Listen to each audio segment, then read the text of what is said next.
శ్రీ గంగుల కమల. Speaker sir, గౌరవ LP minister గారు on behalf the CM గారు ప్రవేశపెట్టిన ఈ యొక్క బిల్లు నిజంగా ఈ బిల్లు గిట్ట పాస్ అయి ఈ రిజర్వేషన్ అమలై 42% రిజర్వేషన్ అమలై మా యొక్క వెనుకబడిన కుల జాతులందరికీ కూడా రాజకీయంగా, ఉద్యోగపరంగా, విద్యాపరంగా 42% రిజర్వేషన్ వస్తే ఎక్కువ సంతోషపడిలో మొదటి వరుసలో వ్యక్తిని గంగుల కమలాకర్ సార్.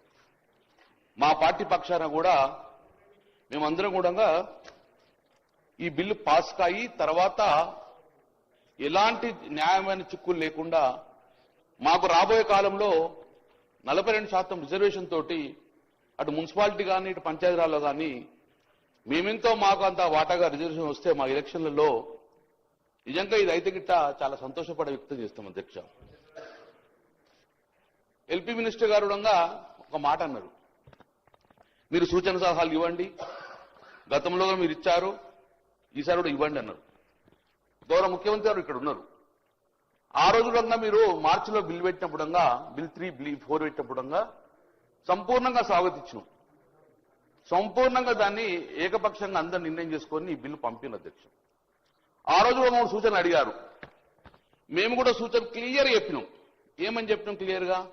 గౌరవ ముఖ్యమంత్రి గారు చెప్పారు, మీరు కూడా రండి, నేమ్ కూడా మెన్షన్ చేశారు, గంగుల కమలాకర్, శ్రీనివాసరావు మీరు కూడా రండి, అఖిలపక్షం తీసుకెళ్దాం, ఈ బిల్లు ఒత్తిడి తీసుకెళ్తాం అంటే yes sir will come with you అని చెప్పాము అధ్యక్ష.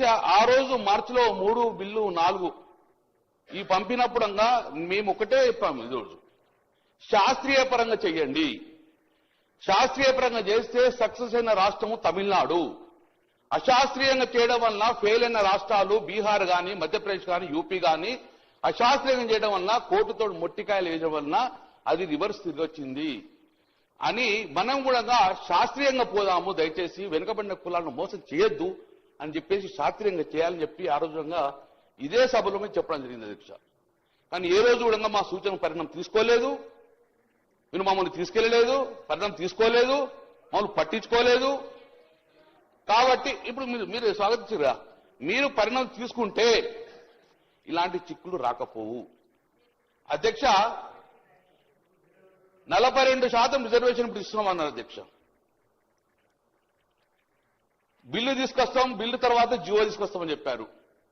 నేను గౌరవ ముఖ్యమంత్రి సూటిగా అడుగుతున్నాను, ఈ రాష్ట్రం యొక్క అసెంబ్లీ తీర్మానం చేసిన తర్వాత బిల్లు పాస్ అయినాక జియో వేయాలంటే మరి ఈ 22 నెలలు ఏం చేసిండ్రు? మరి అప్పుడే మీ ప్రభుత్వం ఏర్పడిన తర్వాత 6 నెలలు ఇస్తామని చెప్పి కామన్ డిక్లేర్ ఇచ్చారు కదా, అదే రోజు మీరు జియో వచ్చి ఎన్నికలకు పోవస్తుండే కదా, మరి ఎందుకు జియో వేయకుండా సుమారు 6 కమిటీలు వేసిన అధ్యక్ష.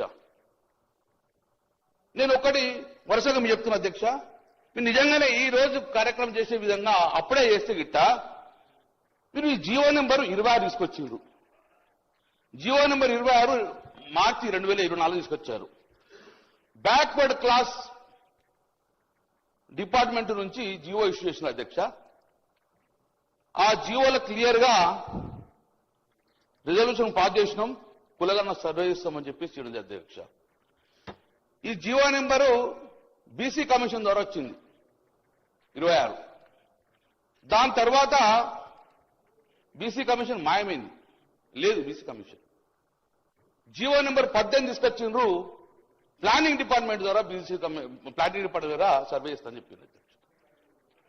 ఆ రోజు ఉత్తమ్ కుమార్ రెడ్డి గారి అధ్యక్షన కమిటీ చేశారు, బీసీ కమిషన్ మాయమైంది అధ్యక్ష 10 నెలల తర్వాత.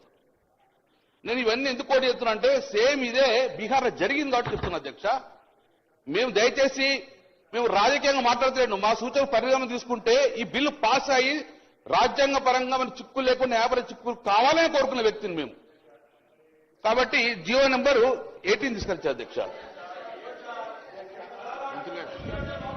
సభ గౌరవ సభ్యులు